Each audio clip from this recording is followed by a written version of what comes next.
አሁን የደረሰን ዜና አለ። የእስራኤል ጀቶች በሊባኖስ አዲስ መጠነ ሰፊ ጥቃት መፈጸማቸው ተነገረ። ዛሬ ማክሰኞ ህዳር 30 ጠዋት እስራኤል በፈጸመችው በዚህ የአየር ድብደባ በርካታ ቤቶች መውደማቸው ሲነገር በሰው ላይ ስለደረሰ ጉዳት እስካሁን የታወቀ የለም። የሊባኖስ ዜና አገልግሎት ከጥቂት ጊዜ በፊት ባሰራጨው መረጃም የእስራኤል ጀቶች በደቡብ ሊባኖስ በርካታ አካባቢዎች መደብደባቸውን አመልክተዋል። የእስራኤል ጦር በበኩሉ ሄዝቦላህ ሚሊሻ ቡድን ይዞታ የሆኑ በርካታ ኢላማዎች መምታቱን አረጋግጧል። ራድዋን የተባለ ልዩ ኃይል ማሰልጠኛ፣ በርካታ ህንፃዎችና የሮኬት ማስወንጨፊያ ጣቢያዎች ተመተዋል። የዛሬው ጥቃት በሁለቱ ሀገሮች መካከል ተደርሶ የነበረውን ተኩስ አቁም የሚገመግም ቡድን መቋቋሙ ከተገለጸ በኋላ ነው ተብሏል። የሊባኖስ ፕሬዝዳንት ጆሴፍ ኡን ሀገራቸው ተጠናክሮ የቀጠለውን የእስራኤል ጥቃት ለማስቆም የሚያስችል የድርድር አማራጭ ማዘጋጀቷን ከቀናት በፊት መግለጻቸው ይታወሳል። በአሜሪካ አደራዳሪነት ባለፈው የፈረንጆች ዓመት በእስራኤልና በሄዝቦላህ መካከል የተኩስ አቁም ስምምነት የተደረሰ ቢሆንም እስራኤል በየቀኑ በሚባል ደረጃም ጥቃት በመፈጸም ስምምነቱን መጣሷ ይነገራል። ባለፈው ወር የተባበሩት መንግስታት ባወጣው ሪፖርት ተኩስ አቁም ከተደረሰ ወዲህ በጥቂቱ 130 ገደማ ሰላማዊ ሰዎች መገደላቸውን ገልጧል።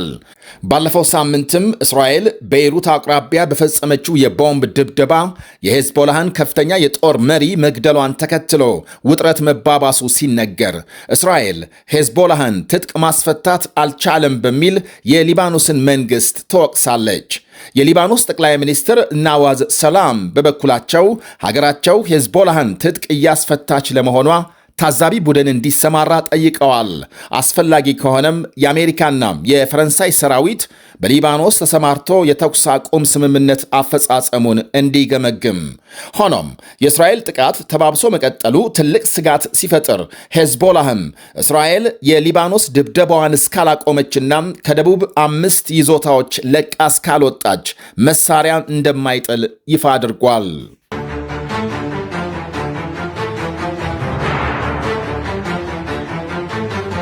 360 ሺህ በተጠንቀቅ የቆመ ሰራዊት ሲኖራት የመከላከያ በጀቷም በዓመት $6 ቢሊዮን መድረሱ ይነገራል። በዓለማችን ግዙፍና የተደራጀ አየር ኃይል ካላቸው ሀገሮች አንዷ ስትሆን 46,000 የአየር ኃይል አባላትና F-16 ተዋጊ ጀቶችን ጨምሮ ከ120 በላይ ዘመናዊ የጦር አውሮፕላኖች ታጥቃለች። 70,000 የባህር ኃይል አባላትና በርካታም ግዙፍ የጦር መርከቦች ባለቤት መሆኗም ይነገራል። ታይላንድ 120,000 ሰራዊት ካላት ጎረቤት ካምቦዲያ ጋር አዲስ ጦርነት መግጠሟ ተሰምቷል። ከትላንት ሌሊት ጀምሮ ተጠናክሮ በቀጠለው ጦርነት በርካታ ሰላማዊ ሰዎች መገደላቸው ሲነገር ዓለም አቀፉ የሰብአዊ መብት ተቋም አምነስቲ ሁለቱም ተፋላሚ ወገኖች ሰላማዊ ሰዎችን ከጥቃት እንዲከላከሉ ጠይቋል።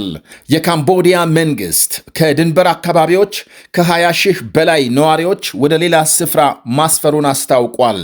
በአካባቢው የታይላንድን አየር ጥቃት በመስጋት ሰዎችን ወደ ሌሎች ስፍራዎች የማጓጓዝ ሥራ መቀጠሉንም አመልክቷል።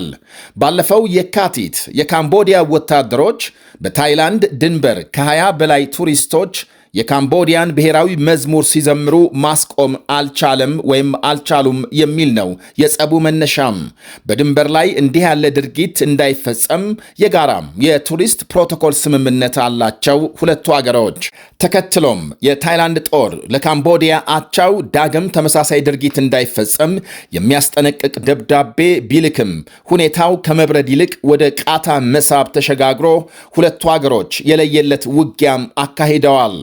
ብዙም ሳይቆይ አሜሪካም ጣልቃ ገብታም ሁለቱንም ከተቆጣች በኋላ ተኩስ አቁም እንዲደርሱ በማድረግ ሰላም ከመጣ በኋላ ነው እንግዲህ አሁን በድጋሜ ያገረሸው።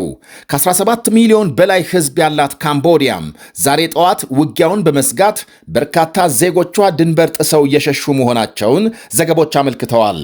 አሁን የበርካቶች ጥያቄ አሜሪካም ምን ነው ዝም አለች? ዛሬ ከሰዓት ፕሬዝዳንት ትራምፕ ለሁለቱም ሀገራት መሪዎች ስልክ ይደውላሉ ተብሎ ይጠበቃል።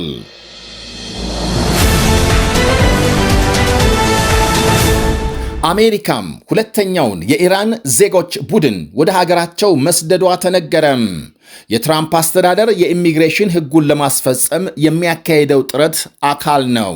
ከ50 በላይ ኢራናውያንን ያሳፈረ አውሮፕላን እሁድ ዕለት ከአሪዞና ሜሳ ተነስቶ በካይሮና ኩዌት በኩል ኢራን መግባቱን ዘገቦች አመልክተዋል።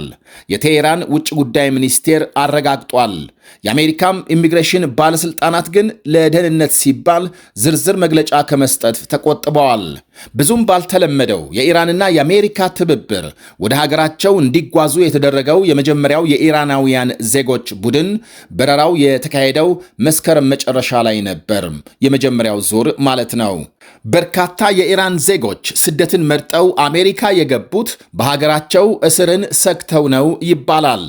አንድ የኢራን ቆንስላ ባለስልጣን በውጭ ዜጎች ላይ አሜሪካ ውስጥ ማለት ነው፣ በተለይም በኢራን ዜጎች ላይ እየተፈጸመ ያለውን የጸረ ስደተኞችና አግላይ ፖሊሲን ተችተዋል። ይህንንም ተከትሎ ስደተኞቹ ወደ ሀገራቸው ለመመለስ ፈቃደኝነታቸውን ገልጸዋል ሲሉ አመልክተዋል። ሆኖም ሁሉም ወደ ሀገራቸው እንዲመለሱ የተደረጉት ኢራናውያን የመመለስ ፍላጎት እንዳልነበራቸው ተገልጿል።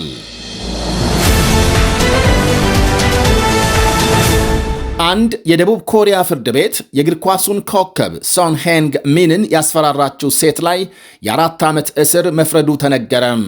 በሀያዎቹ የዕድሜ ክልል የምትገኘው ሴት የቀድሞውን የቶተንሃም አምበል አርግዣለሁ በማለት ገንዘብ እንዲሰጣት በማስፈራራት ወንጀል ጥፋተኛ ሆና በመገኘቷ ነው ፍርዱ የተላለፈባት።